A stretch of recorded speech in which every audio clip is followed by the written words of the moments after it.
So in this segment, what we're going to do is look at how we create plurals in Hindi-Urdu. Now, the gender is predictable based on the plural. And right now, we will try to see how to go from a singular to a plural, since we'll then talk about the reverse process. But right now, we will figure out some rules to go from singular to plural. All right, so we've already commented on the fact that Hindi-Urdu nouns have two genders, masculine and feminine. Now, English, of course, does not have gender on its noun. So English plurals are based on simply what the word ends in. It depends on the features of the consonant that it ends with. For example, if a word ends in a voiceless consonant, like cat, then the plural is pronounced voiceless, cats. But if the noun ends in a voiced consonant, for example, dog, then the plural, it's pronounced with a Z. So it's pronounced with the voiced sound. You get dogs. And if the consonant that the word ends in is a fricative or a sibilant, then what you're going to actually a sibilant, so something that makes a hissing sound like rose, then your plural will be roses. So you're going to attach is, right? So English has three different plurals, okay, depending on what the last sound is like. Okay, if it is voiceless, you'll get a sa. If it's voiced, you get a za. And if it ends in a sound which is like a hissing sound, then you will get is being added to give you the plural. Hindi-Urdu, on the other hand, we need to divide up the rules depending on whether the noun is masculine or feminine. So the first rule is, if a masculine noun ends in a, then for the plural, you change it to a. Okay. And the second part of the rule is, otherwise, no change. The rule for the feminine, I'm going to give you examples in a second. The rule for the feminine is, if a feminine noun ends in E, then we shorten the vowel and add ya. So we'll get ya. Okay. And the second rule is, otherwise, add, not change, but add a. Okay. And now let me give you some examples. Okay. So, for example, if we have something like kamra, it'll become kamre. If we have gadha, it will become gadhe.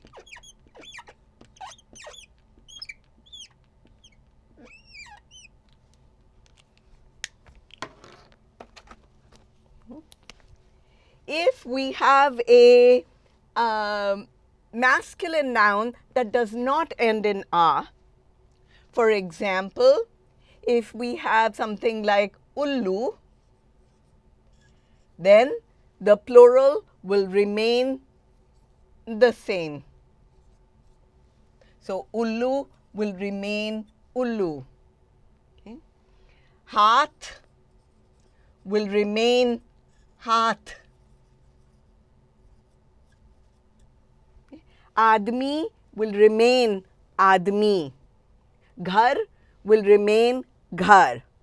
So, एक कमरा दो कमरे, एक गधा दो गधे, एक उल्लू दो उल्लू, एक हाथ दो हाथ. What about feminine? In feminine, as we said, if it ends in E, for example, ladki or billi, then we shorten the vowel and we add ya. So we get billiyan. Okay. Whoa, that one went there. And we'll get ladkiyan. How about this otherwise part? Well, if you have something like gufa, which means cave, okay, you're going to get gufaएं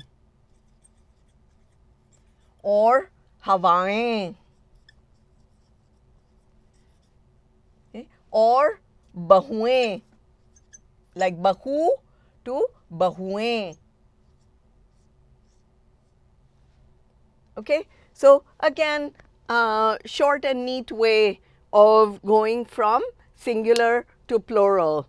Okay, winding up this part, if the masculine noun ends in a, change it to a, otherwise no change. And if the feminine noun ends in e, shorten the vowel e and add ya, otherwise add a. So if it ends in a consonant, you will get kitabein.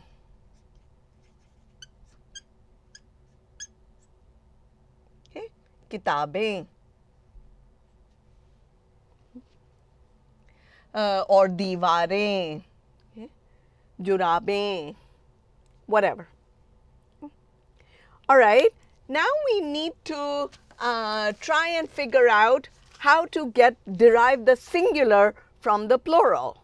Okay, remember that there is no particular reason to assume that singular is the base form and the plural is derived from it. We're just teaching you overt rules to go from singular to plural, but in general, we're not sure what kids are exposed to first as they are acquiring a language naturally.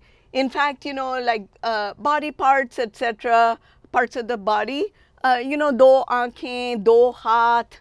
See, already the kid is exposed to do aankhein, but do haath. Okay, and the singular is haath. So somewhere along the line, the kid is able to figure out that rule that the plural is haath, doesn't end in nasalization, it is masculine, and do aankhein, it ends in nasalization, therefore achhi aankh.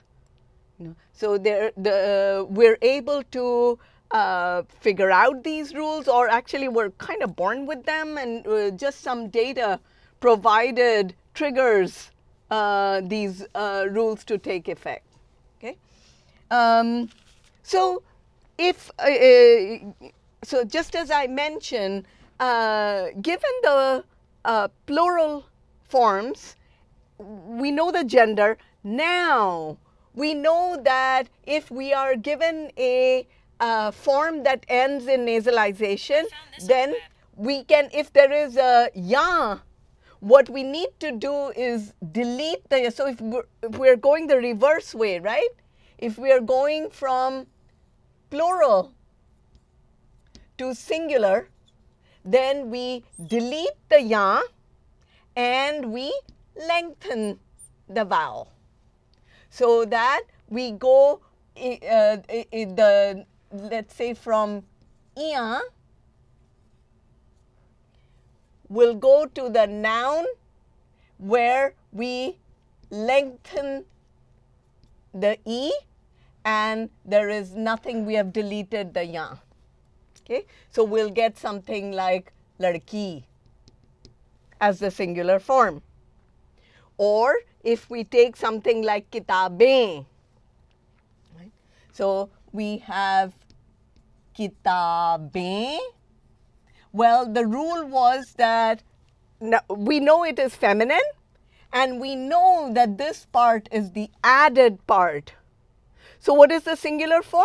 We'll remove the added part. What are we left with? Kitab.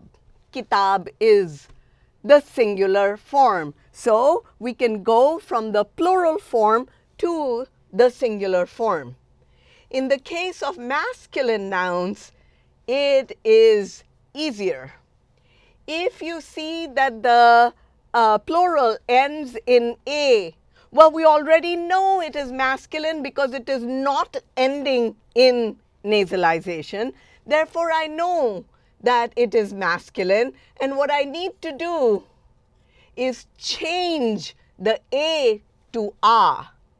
So if I am given, so we know this is the plural. So to go back to the singular or to go to the singular, I shouldn't say back because we don't need to assume that one or the other is the base form. But to go from the plural to the singular, all we need to do is restore or change the A to A. So if we had a word like ladke, then we're going to change the A to A and get ladka. Okay. From gadhe, we'll get gadha. Okay.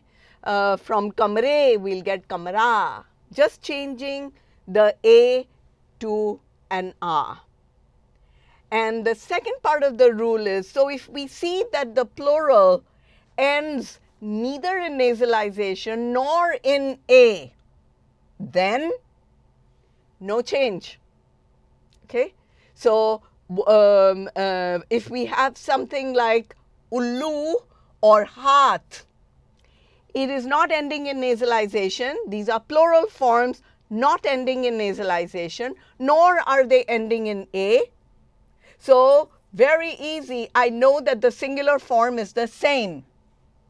So going from the plural to the singular is easier in this case. It doesn't end in A, so I don't need to change it to A. It doesn't end in nasalization, so I don't need to figure out whether I need to drop the ya, lengthen the vowel, or whether I need to drop the A. You know, in this case, I know it's the singular and plural forms are the same because these are masculine plurals, right? And the singular form will remain the same. In terms of, like in transcription, very easy to spot nasalization, right? In transliteration or transcription, easy to see that a capital nasal for me, for example, represents nasalization. So very easy to look at the plural and figure out the gender, and of course very easy to go back to singular. Or given a singular form, very easy to get to the plural. So either way, the rules are the same. It's just whether you are adding something or removing something, or whether you're changing the shape of the vowel, or a, etc., or lengthening a vowel, shortening it, etc. Okay. On the other hand, in the scripts also, in both scripts, very easy to immediately tell the gender looking at the plural form. So in Hindi script, for example, if a word ends in the nasal dot, then I know that that's a feminine word. So it could be kitabein, in which case, you're getting something like this. Or you're getting ladkiyan, in which case you're getting something like this. But in both cases, you can see the nasalization dot. And so immediately we know it's a feminine plural, right? In terms of Urdu script, again, very easy to look at the plural. And if in Urdu script, if it ends in what's called nun gunna, that means it's the nasal without the dot in it. Okay? Then we know that this is a feminine word. Okay, so even by looking at it, certainly our rules are based on the sound associated with it. But in terms of script and looking at it, also easy to predict the gender of the plural. And once you have figured out the gender, very easy to get the singular form. If you're given the singular form, we have introduced rules on how to generate the plural form. Okay?